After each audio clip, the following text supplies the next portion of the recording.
We're going to talk today about the art and craft of the obituary.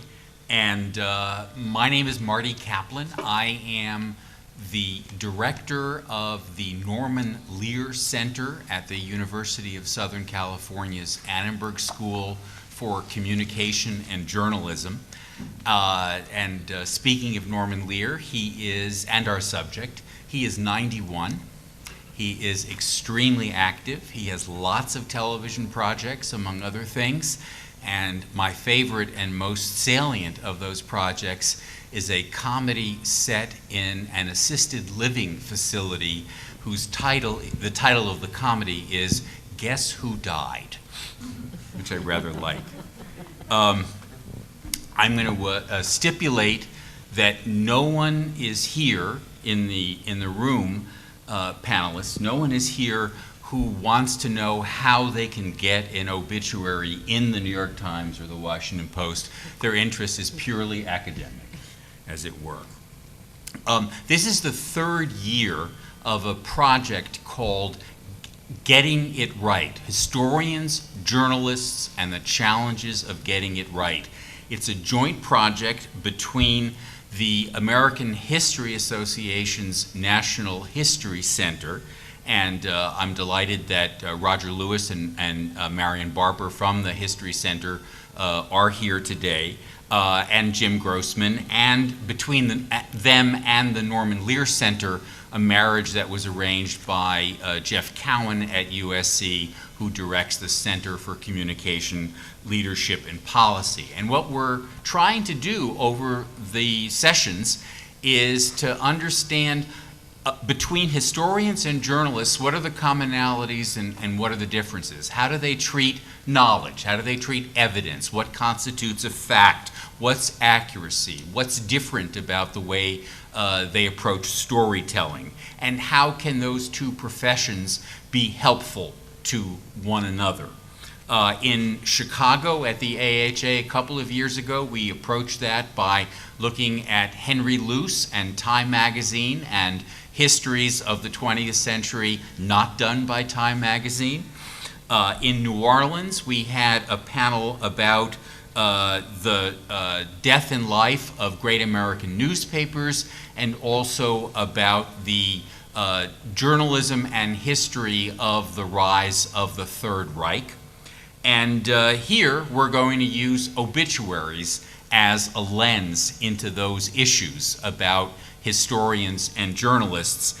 And we'll also be looking at obituaries because they are fascinating in and of themselves. And I just want to declare at the outset that I am definitely a fanboy. So there may be others here who feel that way about it. I want to thank Roger and Marion for all your work in putting together this project and this panel. And what I'm going to do is intro our three panelists, and then after I do that, I'm going to ask you to welcome them together. And so to my left, and I will not make the political joke about being to my left, is Janice Hume. Janice is a professor of journalism at the University of Georgia's Grady College of Journalism and Mass Media. She's the chair of the Department of Journalism. Her doctorate is from the University of Missouri Distinguished Institution in Journalism. And she read, I was interested to learn, 8,000 obituaries from the early part of American history, and lived to tell the tale in a book called Obituaries in American Culture. And she's also the co-author of another book, Journalism in a Culture of Grief, and other studies as well. Adam Bernstein is into, if I calculated this right now, starting his 16th year writing obituaries at the Washington Post, the past 4 of them as obituaries editor. His degrees are from the University of Virginia and the Columbia University Graduate School of Journalism. He is described in a book, which I also want to acknowledge because I found it so useful in getting ready for today, called The Dead Beat. Lost Souls, Lucky Stiffs, and the Perverse Pleasures of Obituaries by Marilyn Johnson. Highly recommended. And in that book, Adam is known as the Kid. So probably will have to wear that for his career. And Adam Clymer. I first met Adam when I was working not on the press side, but on the political side of the 1980 presidential campaign. His career has been at the New York Times, where his titles have included national political correspondent, political editor, assistant Washington editor in charge of coverage of Congress, chief Washington correspondent, from which he retired in 2003, and now is writing obituaries from time to time. And he is a Harvard graduate, was the president of the Harvard Crimson, and his two books, Edward M. Kennedy, a biography, and Drawing the Line at the Big Ditch, the Panama Canal Treaties, and the Rise of the Right. Please join me in welcoming our panelists. So our plan today, and I hope you're not disappointed, is that there will not be formal presentations. We will be having a freewheeling discussion. We'll be going from topic to topic. I'm going to, if I need to be a referee or a timekeeper, I will, but my hope is that we'll just have fun and also get into some substance. The topic areas that we intend to cover, and it's a little hard to disentangle them, are first, who gets an obituary? Who's worthy of an obituary and who's not, and says who? Second, how are obits written? They are, it has been said, the most creative writing to be found in journalism. So how is it that one goes about writing obituaries?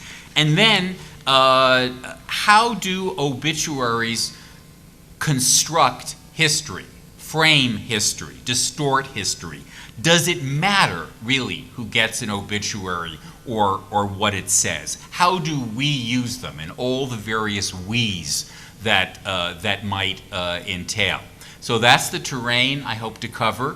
At a certain point, I will be inviting you all to join the conversation. There's going to be a wireless microphone, so when we get to that point, I'll remind you, please, to wait till the mic gets to you, to stand up and identify yourself, and I know the people at C-SPAN would be delighted if you were able to do that.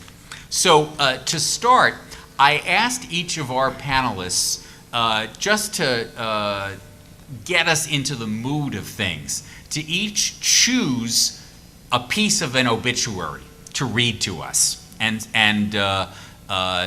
since Janice covers historic obituaries, I suspect this is not one that she's written. But tell us what you're going to read. It is not one that I've written. Thank you very much. This is an excerpt, a small excerpt from an obituary for William Custis, a Virginian who died in 1838 at 50 years old. And this excerpt sort of sums up why I was interested in studying obituaries historically. His obituary read, "In paying a tribute to one who has gone to the dead, it is due to his memory publicly to record his virtues. There is in the life of a noble, independent, and honest man something so worthy of imitation, something that so strongly commends itself to the approbation of a virtuous mind, that his name should not be left in oblivion, nor his influence be lost. And while we may not speak of him in terms of adulation and undeserved ecumen, we may preserve the recollection of those virtues which made him an ornament to society." Oh, isn't that great. lovely? Good scene setter. Thank you. Adam, Well, by contrast, perhaps? I'll do my best. First of all, thank you for having me, and I wanted to say that I greatly appreciated you taking the pains to note in front of a panel on obituaries that Norman Lear is extremely active at 91. The obit I'm choosing is relevant because it's the one that changed my life. It's one that appeared in the New York Times in 1996. It was the first story that showed me that obituaries, that journalism as a whole, and specifically obituaries, could be a hell of a lot of fun. Harold C. Fox, the Chicago clothier and sometime big band trumpeter, who claimed credit for creating and naming the zoot suit with the reap pleat, the reeve sleeve, the ripe stripe, the stuff cup, and the drape shape that was the stage rage during the boogie-woogie rhyme time of the early 1940s. Died at his home in Siesta Key, Florida. He was 86. From the wide padded shoulders and broad lapels of the long billowing jacket to the ballooning high-waisted pants with the tourniquet-tight pegged cuffs and the inevitable long looping watch chain, the zoot suit was an exaggerated fashion fad that not so much defined as defied an era of wartime conformity. And that was written by Robert McGee Thomas? That's correct. Is that right? And if I read correctly, you came across it because your mother sent it to you. We have an unusual family. I was working. Just wanted to fact check that. I was working in California at a small newspaper, and I was in college at the time, and it came with the usual care package of material. I said, I ate all the cookies, and then I noticed the. And then she changed your career. I said, wow, this is great. And so I immediately volunteered to write an obituary at the newspaper, and everybody said, why? And I said, because I thought it would be a lot of fun. And I remember I wrote about, it was in Bakersfield, California, and I wrote about an oil field worker named White Shoes Bowden. And I went out and immediately got as many details as I could about his many divorces and his cigarette hat and his favorite cigarettes and all that sort of thing. And I tried to model it on this, failed miserably, but it gave me a lifelong interest in trying to match the tone and tempo of how Robert McGee Thomas approached his obituaries. Adam Clymer, do you have something to read? Yeah, actually, I'd like to read a couple of paragraphs of two of them. Great. Because they're very different. This is by the obit writer I most enjoy reading in the Times, Margalit Fox. It was born on a beach 6 days ago, the product of pressing need, an intellectual spark, and the sweep of a young man's fingers through the sand. The result adorns almost every product of contemporary life, including groceries, wayward luggage, and, if you're a traditionalist, the newspaper you're holding.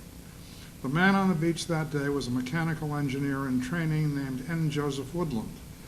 With that transformative stroke of his fingers, yielding a set of literal lines in the sand, Mr. Woodland, who died on Sunday at 91, conceived the modern barcode. Huh. Now, frequently Margalit's pieces go further than that before you get the name of the deceased because she's telling a yarn. The other one is one of my own, which is, I don't think I've ever begun an obit without the name of the deceased coming first. And here's one I liked, which is Robert C. Byrd served 51 years in the United States Senate, longer than anyone else in history. And with his 6 years in the House of Representatives, he was the longest-serving member of Congress. But it was how he used that record tenure that made him a pillar of Capitol Hill, fighting, often with florid words, for the primacy of the legislative branch of government and building, always with canny political skills, a modern West Virginia with vast amounts of federal money. Great, thank you. Well, that plunges us into the terrain, which is what I was hoping would happen. Clearly, by contrast, we have heard how obituaries have changed. And reading Janice's book, 8,000 Obituaries Later, there was one chart in it that fascinated me, and I'm just going to ask you the general question of how have obituaries changed through time, focusing in your period. But the chart is a list of what qualities are esteemed in the New York Times, the New Orleans Picayune, and the Baltimore Sun. And this is a way of asking who gets an obituary, who is worth an obituary. Well, for men, the quality most at the top of the list is that the deceased is highly esteemed, or publicly esteemed. And for women, at the top of the list for those three papers are Christian, Christian, and Christian. Yes, men and women have historically been remembered quite differently, and this isn't an important thing for us to consider. I kind of wanted to start with, we think of an obituary as a news story. It's a news story about a death, but really it's a little summation of what we think is important to remember about a life. And so I thought it represents a cultural value. So my idea was, as our cultural values change, so too should what we value, what we read in an obituary changed. And so in the 1800s, men were remembered for very different qualities than women, and not everybody got an obituary. Not everybody's life was worthy of memory.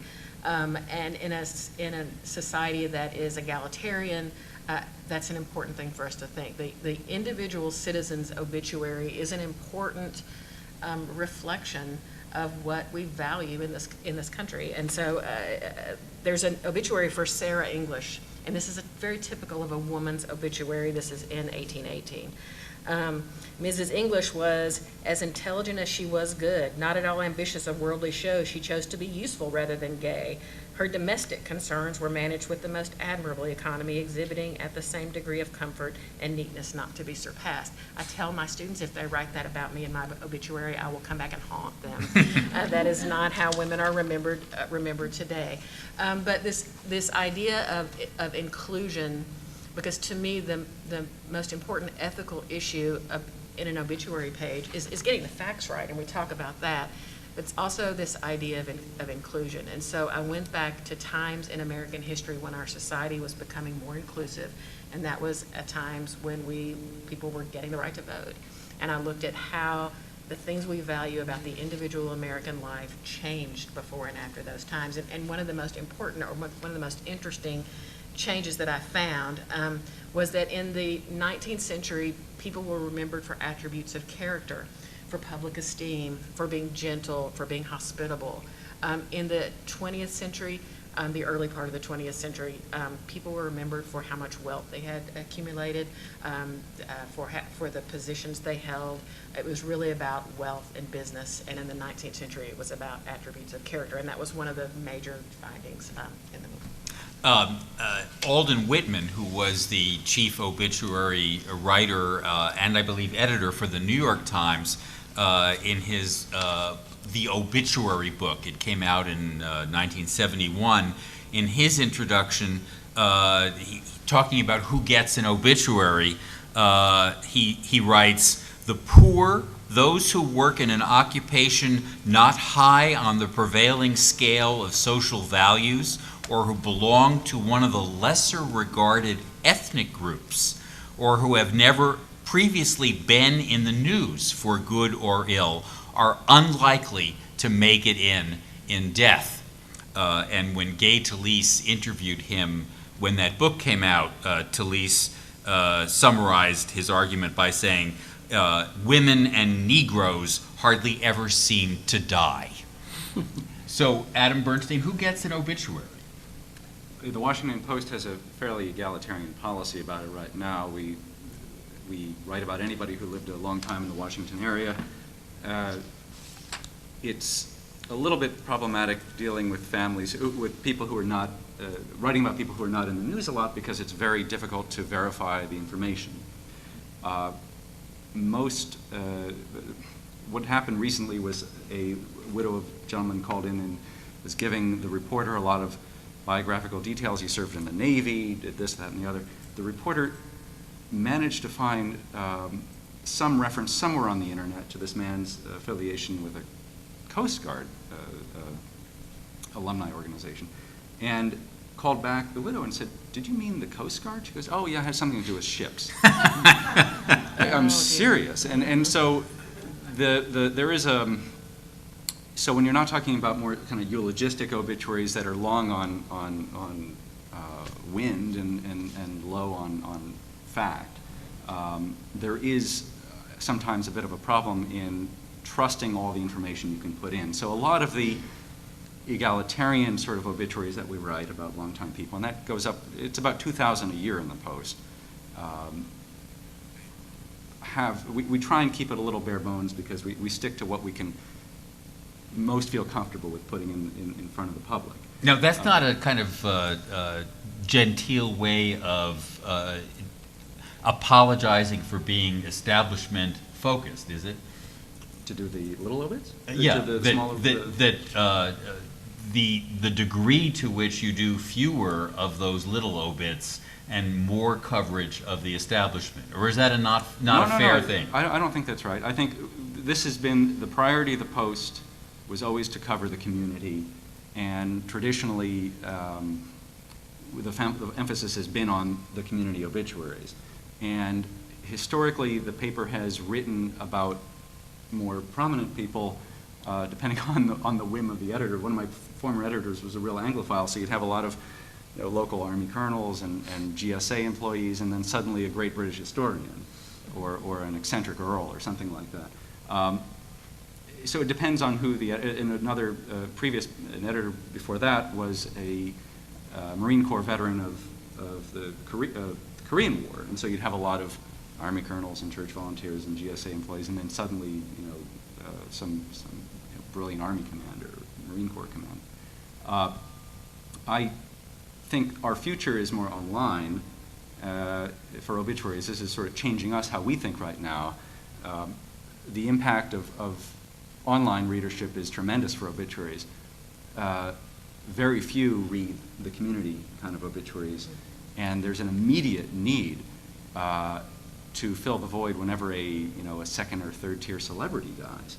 And the newsroom goes up in arms whenever we don't have something on, a starlet or somebody who creates huge spikes in traffic. So it's changing the dynamics of how we have to approach. And do those people, in principle, get a print edition obituary if they are famous or notorious enough? Yeah. Yes, for sure. Adam, Adam Clymer, my two Adams. Who gets an obituary? Who is worth an obituary? Well, first of all, fortunately, I don't have to decide that. I'm just a field hand here. But prominent people, the Times does not do anything like as thorough a job of running relatively short obituaries about local people. It doesn't. In fact, it used to do it much more than it does now. You'll probably see on most days 2 or 3 obituaries, and there will be people you're as likely to have heard of in Washington as you are in New York. They have something, I'm told I checked today, they have about 1,500 advance obituaries. Some of them going back at least into the early 80s and written on hard copy. And haven't been punched in because, well, maybe by the time they pass, it won't matter to anyone anymore.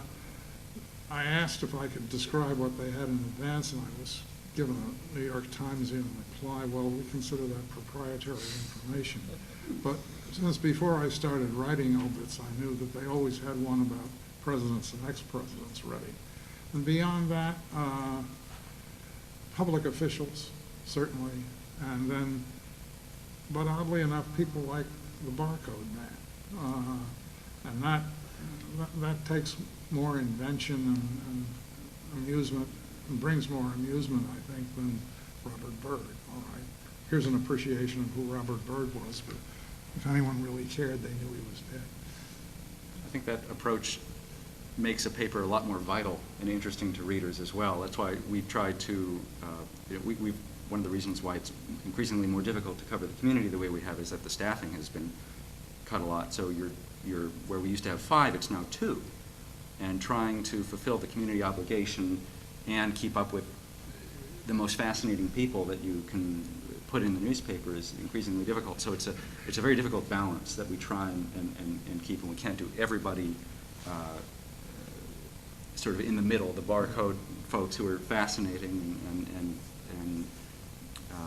it's the people you haven't heard of who made a tremendous contribution, people who discovered, I think, vitamin A and vitamin C. I remember on the same day, the New York Times has a great whimsical way of doing it. So I think on the same day, and this is in the Deadbeat book, I think on the same day, or at least within 2 days of each other, they had the discoverer of vitamin A and the discoverer of vitamin C, or something like that. And it's fun to see, and it's fun as a reader to see that as well.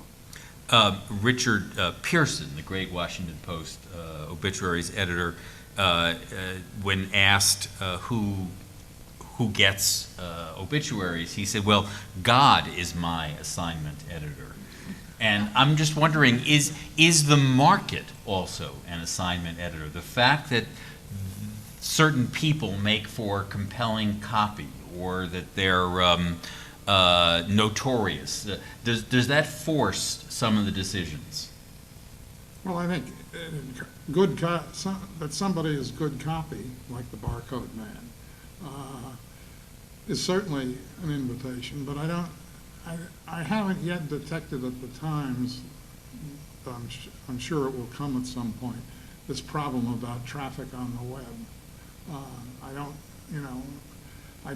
don't see a greater attention to people they might not have cared much about. But then on the other hand, they've always cared a little bit about starlets. So, stars and starlets, the difference will be the length of the piece.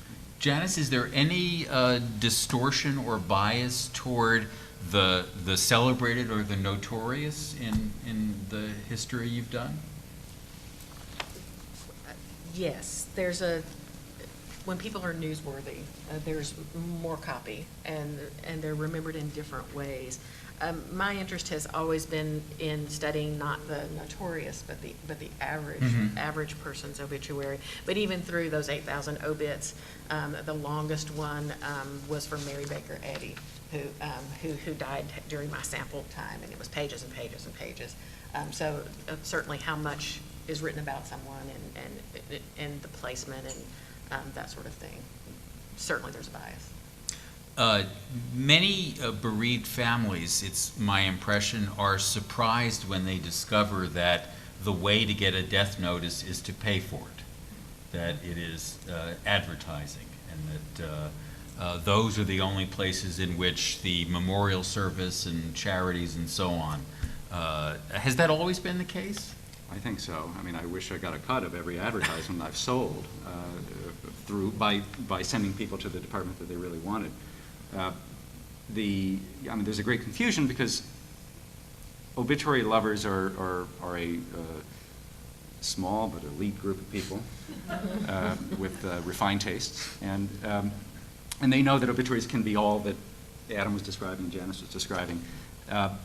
Most people's interactions with obituaries, I think and I fear, are mostly when a loved one has died, and they view people who write obituaries with a little, I guess, it has sort of a ghoulish tint to it. To them, they don't understand what we do. It's just writing a news story, and so, when they call us, it's often the first encounter they have with a newspaper,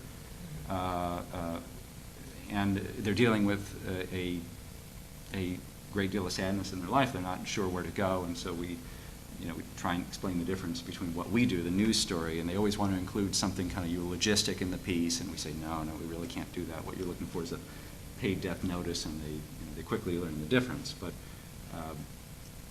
I think there's a huge misunderstanding about what news obituaries are and what their intent is, and it's an assessment of a life. It's not just the biographical summary, but it's a real, at their best, it's an assessment of a life.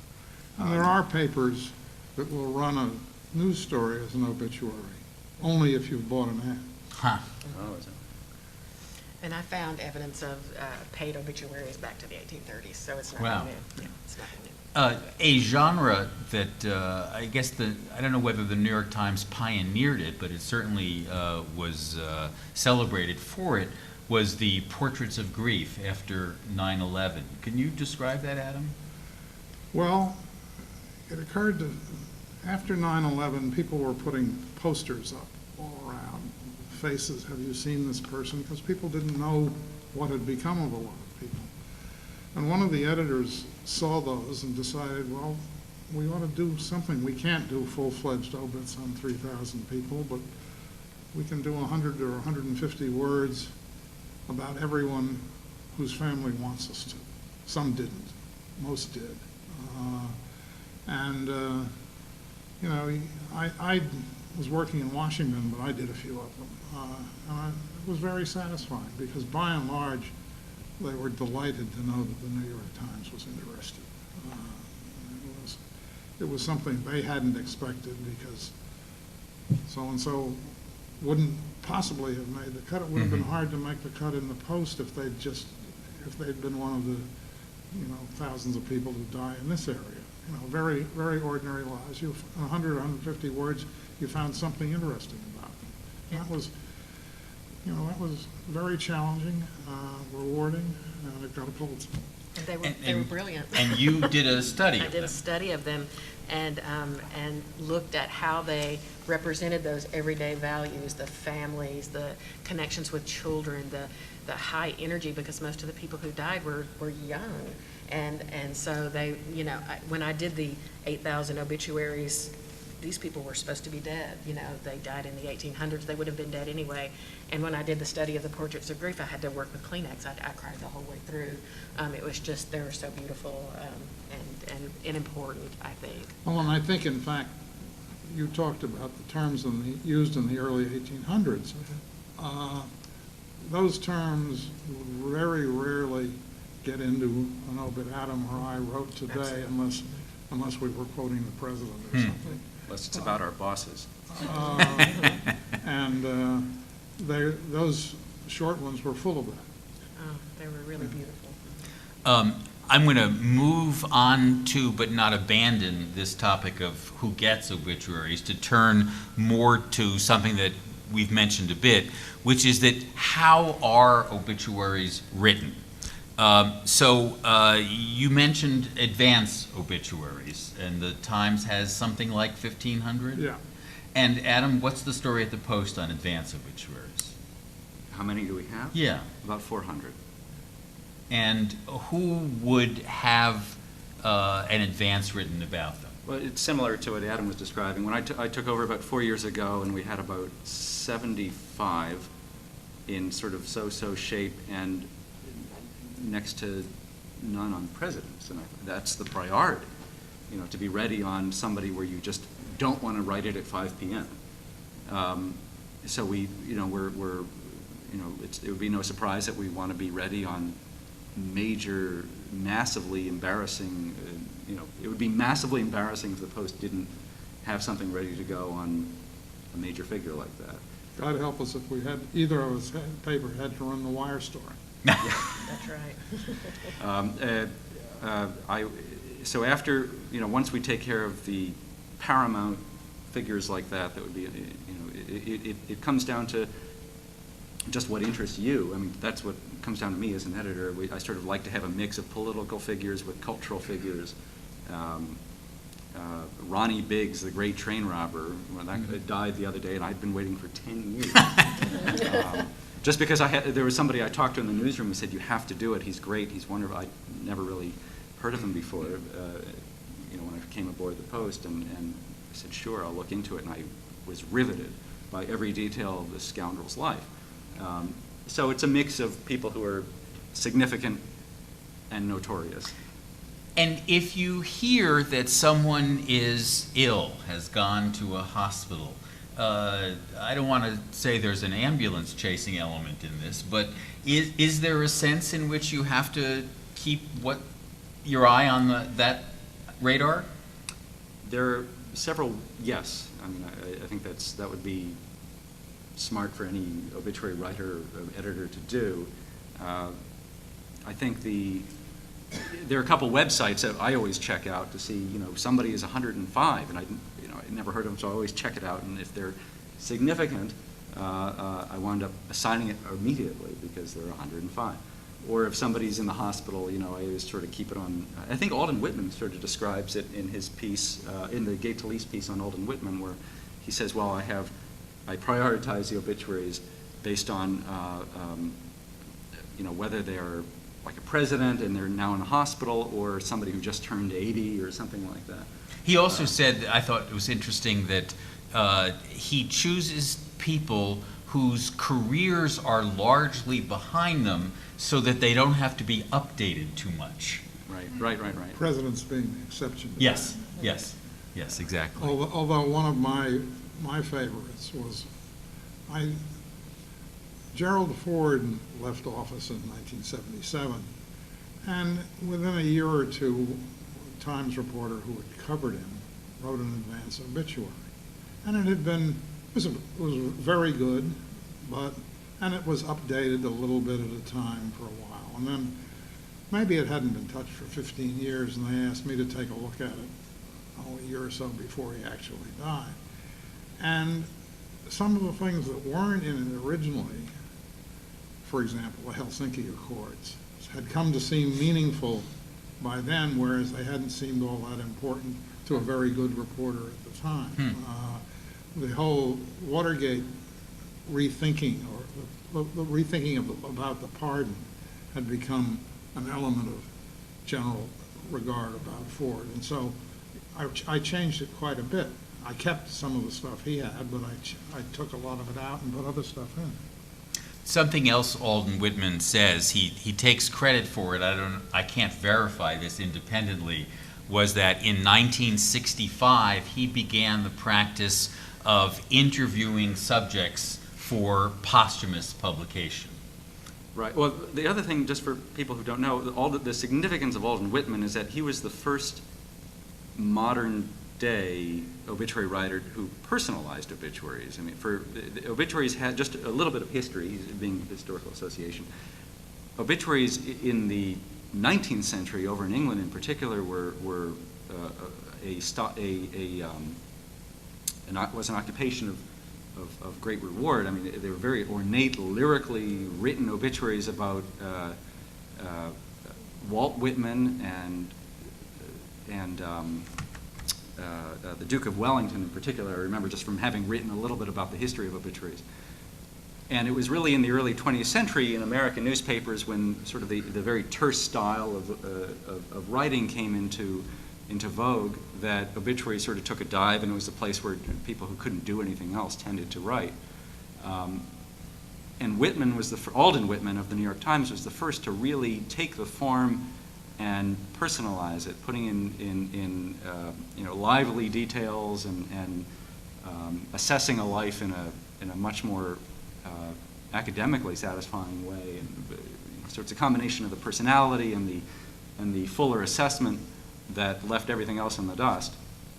And then you have, starting in the 1980s, so this gang of mischievous-minded newspaper reporters in London who started writing more about starlets and eccentrics and rogues, who led another wave of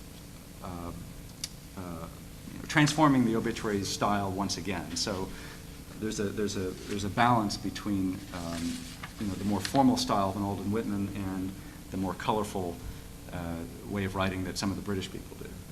And so to turn to the source, perhaps, of some of that material, the advance interview. Have you conducted any? Yes, a couple times. Once. And are you, as Alden Whitman was called, Mr. Bad News when you arrived? I don't have that stature, I'm afraid. The one story I'm happy to tell is actually, it didn't turn out very well. I love old movies, and one of the great pleasures of my job is I get to write about all the people I love watching on Turner Classic Movies. And Billy Wilder was somebody who was right on my radar as soon as I got to the Post. And I wanted to interview Jack Lemmon, who had obviously worked with Billy Wilder on a bunch of movies. And I placed a call to his representatives, who said he absolutely refused, he didn't want any part of it, and he died then 2 weeks later. So that, I thought this is not going to work out very well. But a couple times I have. There is a danger in interviewing people in advance. I think, Adam, you've done it pretty successfully. I do it almost all the time. Really? Yeah. To me, and maybe you're probably better equipped to speak about it, but to me the danger is either the person is horrified at the idea and turns you down flat, which colors your impression of the person. Or they embrace it so wholeheartedly that they go on for hours and hours and hours of stories that are impossible to verify. So, and then you spent so much time invested in the material that it's, for me anyway, the experience has been how do you chop it down to, a publishable length. Adam Clymer, does that correspond to your experience? No, not exactly, but I have the advantage. I can take as long as I want to get one done. I'm not worrying about what's in the daily paper, other than being told somebody is in the hospital and I think he may go tomorrow night. Well, then I can do it in a hurry. But I take a long time, and I don't mind a long interview. My usual technique with the interview is to call up and say, and bear in mind, I'm almost always dealing with politicians, people who have been governors or senators or representatives or mayors or people like that. And I say, the Times has asked me to do a story about your career. And it seems like the only question mark that raises to a lot of people is what took them so long. Not what do they know? Some of them figure it out right away. Some of them figure it out halfway through the interview. And some say when it's finished, now when do you expect this to appear? To which I say, I don't know, that's up to the editors. And have you found, either of you, that because those people you're interviewing understand they're speaking for posterity, if they do understand it, does that get them to tell you stuff that they would not ordinarily say? Maybe a little. But then they don't necessarily know that when they're talking to me. I mean, they just think it's something that's going to appear next week. And I mean, if they ask me, I tell them what it is. And one or two people I've figured were too smart to pull this on, so I tell them straight up. But did it loosen their tongues? I don't remember it being particularly so. It's actually my favorite story I've ever written, and it was great.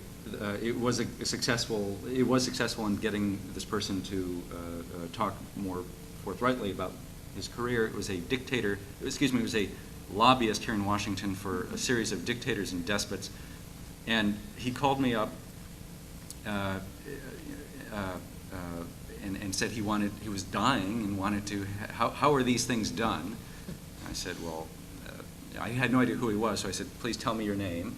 He said, Edward von Kloberg III. I said, oh, really? Okay. And you get lots of requests sometimes from very prominent Washington lawyers, and, it's not necessarily, not every story is super exciting. So I said, okay. I started typing in his name, and every reference was to the despicable Edward von Kloberg.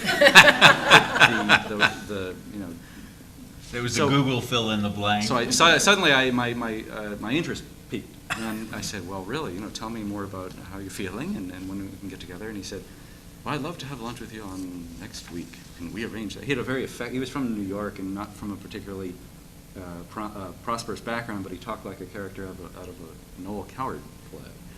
Dear boy, he would always say. And I said, well, I'd love to have lunch with you, but under one condition, that I'm not doing this to waste my time, that I don't want you telling me how everything in your career was a total misunderstanding and how you were really a great guy. He goes, oh, no, everything I did was terrible. I'll tell you all about it. And I said, great. So that was beneficial. That interview was probably the best advance interview I ever had, because he told me stuff that I couldn't learn just from reading all the clips and talking about it. I mean, I get some stuff that I can just easily ignore. Although sometimes the fact that somebody thinks this was his most shining moment, even if nobody else did, is worth putting in. While widely condemned by other members of his party, Jones said he was still proudest of doing thus and so.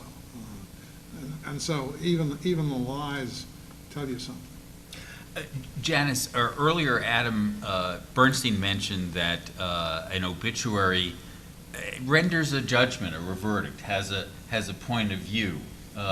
In the 19th century obituaries that you've described, they're celebratory, essentially. Do you find that that then goes away and something else comes in? You have to understand that for the first part of the 19th century, really up until the Civil War, there really were no reporters. So you didn't get the journalist-written obituary that you do after the Civil War. So most of the information comes from a variety of sources. It's families, it's things that editors gather together and published. And so, yes, that those obituaries were more celebratory and more sentimental. The language in the obituaries was very sentimental. Even the causes of death, people didn't die; they were scathed by the wing of the angel of death, or removed by. What a way to go! Really, removed by the omnipotent author. There was one that I have in here marked that literally the cause of death in the obituary was a visitation from God. And so that kind of language would never occur in a journalistically written obituary, but it was all over the place in these early ones. And speaking of cause of death, how did that become a rule, or is that just essential for an obituary that you must say the precise cause of death? To us it is. To us it's critical. It answers the basic question of why. Even if somebody was 116, there's always a cause. There have been cases where I think the Times has a pseudo policy on this, that if you're over 80 or something like that, you don't necessarily have to say other than, just the. I know, we always ask, and the fact that people won't say, or that you can't find the person who would say, doesn't keep them out of the paper. We always ask, but they're still dead. Well, that also raises the question of asking and answering, and this goes to your story about the Coast Guard or the Navy too. When you know you have to write an obituary and you're interviewing survivors, I assume family members to some degree, and you're on a deadline, how do you verify the information? Let me go back real quickly to the other point, because I think it speaks to a larger question historically that also Janice raised, and that is the cause of death can be important. I'll get to your question right away, because the Post is probably one of the first newspapers to include AIDS as a cause of death. And putting a cause in like that... Was that with Rock Hudson or before? That was before my time there at the Post. But it was, I'm sure, I think that was a generally known story at the time, wasn't it? That it was, wasn't that listed as a cause? It was, but that was a bombshell to some people. No, of course, but I'm talking about for lesser known folks. To put in for an average resident that the cause of death was complications from AIDS or suicide, for example. It's a way of measuring, the awareness, at least in the community level, of AIDS or other. Well, cancer, for example, for a long time was an unmentioned That's right. cause of death. But let me. So your question was more geared to the accuracy of how. And how do you verify on deadline when your sources might be people with a vested interest? On more public figures, I think there's a long track record, and you can clearly see, what's been written and what has been written multiple times. Not that makes it always correct, but I think any good reporter has a certain instinct for what sounds probably right, and there's a way of couching the language if you're not 100% certain.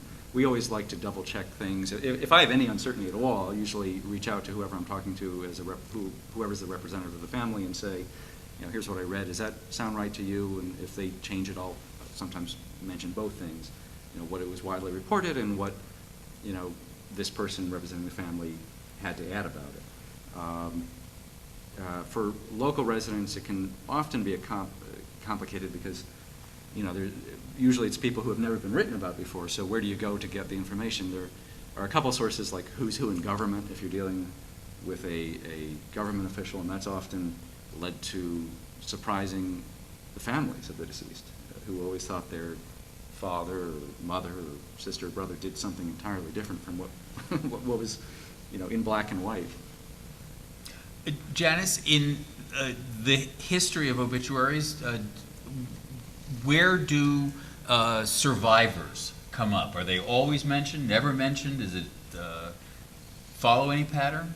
The survivors were mentioned, not long lists of them, but oftentimes they were survived by a wife, but not a name of a wife. So survived by children. So the survivors have been there always. What typically wasn't there was any sort of discussion of the funeral, particularly in the old ones when the publication would have come long after the person was buried. But survivors have been a part of the obituary content, maybe not list of names, but family members. And that's a required element, isn't it, of... Again, well, similar to what Adam was saying about the cause of death, if it's a major public figure, we can't keep it out of the newspaper for a cause, even if the family doesn't provide it. And the same with multiple marriages. We do our best to put in the name and the first name and the maiden name of if it's a man who died, his wife's maiden name, as well as just part of the historical record. We view marriages, no matter how long ago or how brief, as vital, as major events in somebody's life. So even if we often bump up against families calling in and say, well, it wasn't that important, you can leave out that first wife or the first and second wife or the first, second, and third wife. Despite the fact that it may have been brief, but also the person may have had several children with that spouse. We come up, we're getting more secrets than a priest is often, and in fact, the Here, let me tell Sure. you a story. Again, I can't say who it is because the editor thinks this is proprietary. But Twitter's going to out this person, whoever it is. I did an advance on somebody, and I was tracking down survivors, and one of them was initially regarded as a stepson. Didn't want to be called a stepson. And it turned out that, in fact, he was the natural son of his father before the father married the woman who was his mother. In fact, they were both married to someone else at the time, and they pretended that it was that person's child. So we ended up calling him a son. One of my colleagues at USC said to me that he found it disconcerting that the children of his second wife and their children relentlessly had to be called step, so that the step grandchildren in his life, whom he regarded as authentically his grandchildren and vice versa, struck him as a convention which did not square with reality. This happens often where families want to be remembered one way. Newspapers have very different, any newspaper has its own policy, and sometimes, especially on sensitive issues like the death of somebody, it can cause all kinds of agony. And the best thing we can do is just explain we're not doing this to hurt you, it's the way we like to lay things out for whatever reason the newspaper has formed that policy. For us, it's often we often say which children come from which marriage, and we label stepchildren as stepchildren unless they're legally adopted. And we just lay it out as it is, and sometimes that causes a lot of hurt in families, and we just have to say, well, I'm very sorry, we mean no disrespect. And they may not be happy with it. Not every, it's not often, but occasionally you get people who are very angry with what you put in the newspaper, like any other news article. On the topic of marriages and the Washington Post, online the Post solicits from the community proposals or nominations or suggestions for people who should get an obituary, and there's one box to be filled in.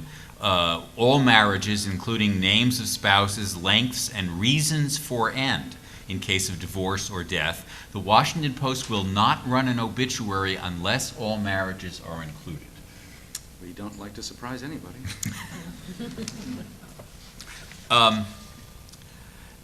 Do you have to be an instant expert on fields that you knew nothing about until someone died and you discovered you had to? I don't know about you. Well, Adam, in your case, you're specializing in politics, so you've got that advantage. No, I don't have that problem.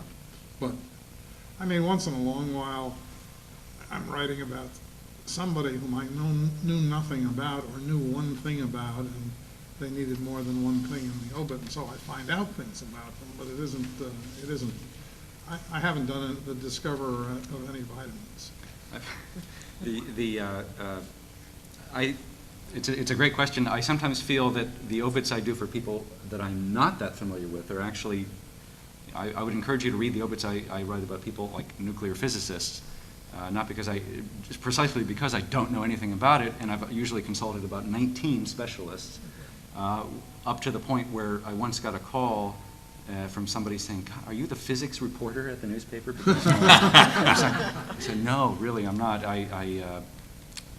But you do have to become an instant specialist." I remember having to write Ray Charles in 3 hours, and to some degree, I was familiar enough with the music, but it's just excruciating to have to do that, because inevitably you'll miss a terrific anecdote, you'll miss a very important moment in a life that could change the whole tone of the story, and there's only so much you can do about it. So that was written early on, very early in my time at the Post. I would have otherwise been prepared. I'm going to move on in a moment to the third topic that I mentioned, which is what do we do? How do we use obituaries? How do they function? But first, I just wanted to pick one aspect of, in effect, the template or the classic form of obituaries, which is Marilyn Johnson calls it the who clause, I think. The clause that sums up the life or the thing one remembers. Adam, do you have an example there? Former President Gerald R. Ford, who gently led the United States out of the tumultuous Watergate era, but lost his own bid for election after pardoning former President Richard M. Nixon, died at 6:45 p.m. Tuesday at his home in Rancho Mirage, California. And when you did that, you were aware of being lapidary and getting ready for a tombstone? I mean, the weight of that. Yeah. No. I mean, you're writing an advance obituary on a president. You find what's the most important who clause. But it's also, you wrote, Adam, if you have a copy of it handy, about a stripper, which has quite an amazing who clause. Not Fanny Fox, I'm afraid. No. Do you have it handy? Liz Renee. Oh, yes. I have a copy if you don't. I do. Okay. If you could just read the first, the who clause, the opener. Liz Renee, who died at 80 in Las Vegas, was a gangster's mall, ex-con, author, painter, stripper, Hollywood Boulevard streaker, actress, and charm school instructor. She was convicted of perjury in 1959 during the federal tax evasion trial of her boyfriend, racketeer Mickey Cohen. Given a 3-year sentence, she was released after 27 months for good behavior. This is her quote, "It sure knocked the hell out of my career when I went to Terminal Island," she once said of the low-security facility in California. "I would have been a big star had I not gone to prison." Her sense of her own potential was undoubtedly exaggerated, as was everything else about this starlet who boasted of her measurements, 44 double D, 2633. She once won a Marilyn Monroe look-alike contest sponsored by 20th Century Fox Studios. Her acting portfolio consisted of roles in movies such as The Thrill Killer's Interlude of Lust, and her final feature in 2002, Mark of the Astro Zombies. So, is there a risk of choosing a detail which may be very well known and that somehow distorts the fuller picture? And so let me ask Adam a question which I did ask earlier if it was okay to turn to. So Adam Clymer is well known for many, many things, but when you go to Google, there is a particular anecdote